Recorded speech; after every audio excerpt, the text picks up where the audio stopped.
Anggaran tekor, DPRD DKI minta Anies cari dana tambahan untuk bangun tanggul pesisir. Ditulis oleh tim redaksi jurnal dari berbagai sumber. Upayanya tidak ada lain adalah pembangunan tanggul ya. Memang sekarang ini kan sedang dikerjakan pembuatan tanggul yang menjadi kewajiban dari pemerintah pusat melalui PUPR dan pemerintah DKI Jakarta melalui Dinas Sumber Daya Air ya. Ini terus dikerjakan, memang ini memerlukan waktu dan biaya yang tidak sedikit. Prinsipnya kami terus upayakan pembangunan tanggul ya. Pertama adalah percepat pembangunan drainase, kemudian pengerukan juga dan saluran-saluran air.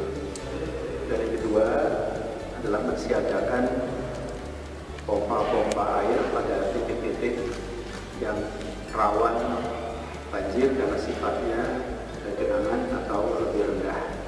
Tapi rakyat Jakarta mempertanyakan itu. Kenapa? Karena memang 3 tahun Pak Anies memimpin Jakarta, mengelola pemerintahan DKI Jakarta, dalam konteks penanganan banjir memang mohon maaf, Pak Anies tidak melakukan apa-apa. Halo, berjumpa kembali. DPRD DKI Jakarta meminta agar Gubernur Anies Baswedan mencari dana tambahan untuk membangun tanggul di kawasan pesisir ibu kota. Pasalnya, anggaran pendapatan dan belanja daerah atau APBD DKI Jakarta untuk mengerjakan proyek itu disebut masih kurang.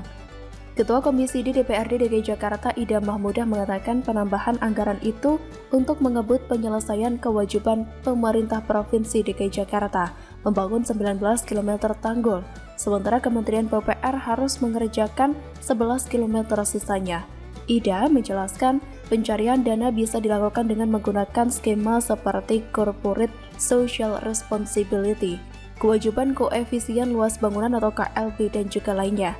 Ida mengatakan Pemprov DKI telah mengajukan anggaran sebesar 104,9 miliar rupiah dalam APBD DKI 2022 untuk membangun tanggul laut di pesisir Jakarta. Pembangunan tanggul tersebut berguna untuk pengamanan pantai dan infrastruktur pengendali banjir pesisir pantai. Namun politisi PDIP ini menilai alokasi anggaran pembangunan tanggul Jakarta pada 2022 belum menutupi keseluruhan biaya yang dibutuhkan. Hal ini berbeda dengan pernyataan yang menurut saya songong atau jumawa yang meremehkan dengan mengatakan tidak akan menggunakan dana CSR dan KLB. Dilansir dari Tempo, Gubernur DKI Jakarta Anies Baswedan mengatakan program prioritas penting dalam anggaran pendapatan dan belanja daerah atau APBD dialokasikan secara tepat. Anies Baswedan ingin pembangunan dalam program prioritas merupakan wujud dari APBD, bukan dari sumber pendanaan lain, yaitu Corporate Social Responsibility dan koefisien lantai bangunan atau KLB dunia usaha. Hal ini berbeda pada era Gubernur DKI Jakarta Basuki Purnama atau Ahok. Sejumlah proyek menggunakan dana CSR dan KLB, antara lain pembangunan Jalan Simpang Susun Semanggi, Resto Apung Muara Angke, beberapa pedestrian, dan sejumlah ruang publik terpadu ramah anak atau RPTRA. Gubernur Anies Baswedan ingin pembangunan proyek strategis di Jakarta harus menggunakan dana APBD, bukan swasta yang memiliki banyak kepentingan. Padahal menurut Ahok, dana CSR ini merupakan dana yang efektif untuk menangkal para koruptor. Jurus tata kelola CSR ala Ahok bukan e-budgeting yang membuat beberapa oknum DPRD menjadi sangat perang dan berusaha memusulkan Pak Basuki. Sebelum ini penulis mengira e-budgeting itulah yang menjadi jurus mematikan koruptor. Mengapa? E-budgeting memang membuat para oknum DPRD dan oknum birokrasi di Pemprov DKI kesulitan untuk menerapkan jurus patkul lipat saat menyusun APBD DKI Jakarta. Tetapi jurus tata kelola CSR ala Ahok malah membuat mereka bahkan sama sekali tidak bisa menyentuh dana proyek-proyek didanai dengan CSR. Tidak mengherankan bila beberapa kali jurus mengelola CSR ala Ahok itu diserang oleh Pak Anies atau tim sasnya. Secara umum serangan terhadap tata kelola CSR oleh Pak Basuki dianggap berpotensi terjadi korupsi. Padahal yang terjadi malah sebaliknya. Tata kelola CSR ala Ahok membuat dana CSR itu tidak mungkin dikorupsi oleh oknum siapapun, baik oleh oknum jajaran birokrasi Pemprov DKI maupun lebih-lebih oleh oknum di DPRD. Mengapa? Sangat simpel.